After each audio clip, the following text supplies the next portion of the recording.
I'm not surprised because grabe ang stress at grabe ang problema doon because hanggang saan lang sila pwede. Hanggang pwede lang sila mag-imbita eh. Doon lang sila nakakapag-imbestiga. Unlike the Ombudsman or the NBI or the Department of Justice, they can go out and investigate.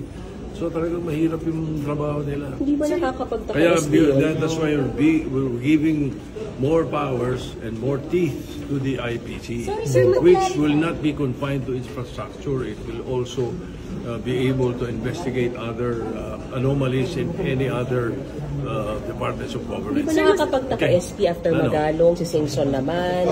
Hindi nga. Hindi ako nagtataka. Sa stress doon, ako. Feeling mo may mga mag-resign pa? Tapos, konti ang power nila. Ay, hindi nakakapagtaka. Sabi ni Senwin, kung may papalit daw, dapat di-calibre din katulad ni Singson. What do you think? Pinakamakasa yung IPC na lang. Total, nag-iimbestiga na ang Ombudsman saka NBI. Ipasa na natin yung Independent People's Commission.